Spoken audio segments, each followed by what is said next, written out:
हा डायरेक्ट रिसर्चच्या नावानं नका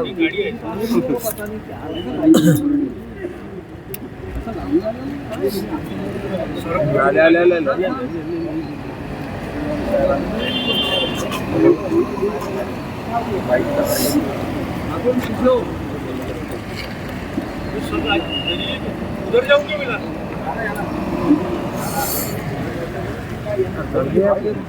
ग्राउंड वरून चालले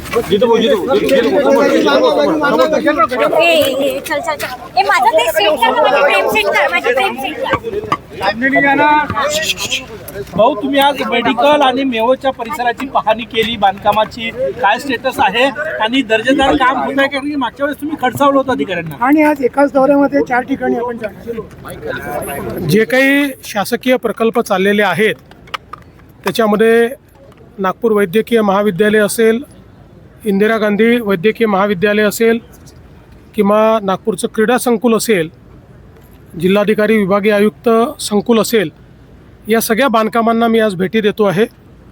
या ठिकाणी कामाची प्रगती बघतो आहे. काही ठिकाणी ज्या त्रुटी मला आढळून येत आहेत त्या त्रुटींचं देखील नोंद घेऊन अधिकाऱ्यांना सूचना करतो आहे. कारण सरकारी काम हे त्रुटीपूर्ण राहू नये अशा प्रकारचा आमचा प्रयत्न आहे. काम भरपूर झालेलं आहे, चांगल्या पद्धतीनं झालेलं आहे, पण काही त्रुटी देखील माझ्या लक्षात आलेल्या आहेत. त्या मी PWDचे लक्षात आणून दिले आहेत, मेडिकल एज्युकेशनचे लक्षात आणून दिलेले आहेत.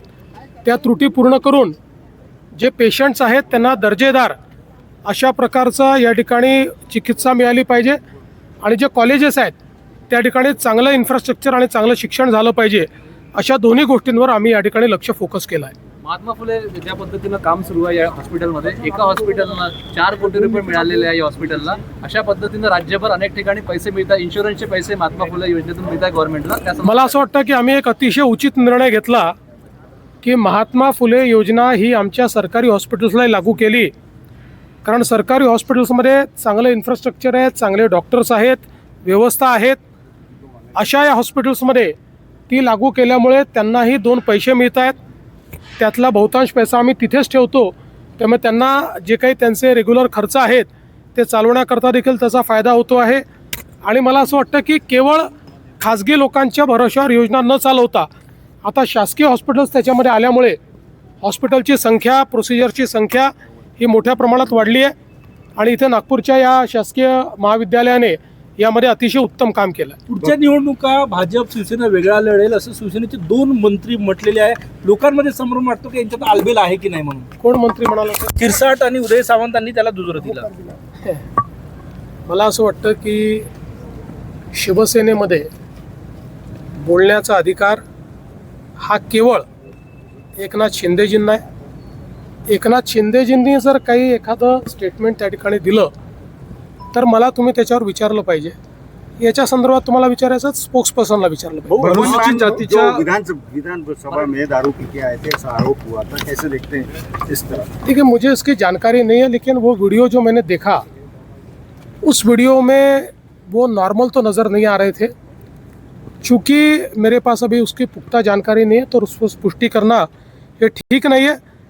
पर अगर इस प्रकार के आरोप लगते हैं तो बहुत गंभीर है. आरक्षणाचं जे उपवर्गीकरण होतं त्यावरून अनेक संभ्रम आहे मंत्र्यांमध्ये देखील आहे, नागरिकांमध्ये देखील आहे. सरकारची त्या संदर्भात सगळ्यांना आपण ऑब्जेक्शन करता वेळ दिलेला आहे. हे जे वर्गीकरण आहे सर्वोच्च न्यायालयाच्या आदेशान्वये होतं आहे. त्याच्यावर माननीय उच्च न्यायालयाच्या न्यायाधीशांना, निवृत्त न्यायाधीशांना 1 मॅन कमिटी नेमली होती. त्यांनी त्यांचा प्रस्ताव दिला आहे. आता पुन्हा नव्याने लोकांचं म्हणणं आहे की आम्हाला सजेशन, ऑब्जेक्शन द्यायचे, ते आम्ही ऐकून घेऊ आणि त्यानंतर मग त्याचा अंतिम निर्णय सर्वोच्च न्यायालयाने दिलेल्या गाईडलाईन्सच्या आधारे घेतला जाईल. भाऊ, काँग्रेसचे नेते आणि कार्यकर्ते चिंतेत आहेत कारण प्रत्येक निवडणुकीमध्ये त्यांना माघार घ्यावी लागते. मला असं वाटतं की काँग्रेस पक्षाची महाराष्ट्रामधली परिस्थिती ही अतिशय नाजूक आहे. आता तो त्यांचा पक्ष आहे, त्याच्यावर काय कारवाई करायची त्यांनी ठरवलं पाहिजे. पण एक बाहेरचा पक्ष म्हणून देखील मी जेव्हा पाहतो त्यावेळी इतक्या जुन्या पक्षाची अवस्था पाहून मला असं वाटतं की निश्चितपणे त्यांच्या कार्यकर्त्यांची क्यू करावी अशीच परिस्थिती आहे. थँक्यू भाऊ.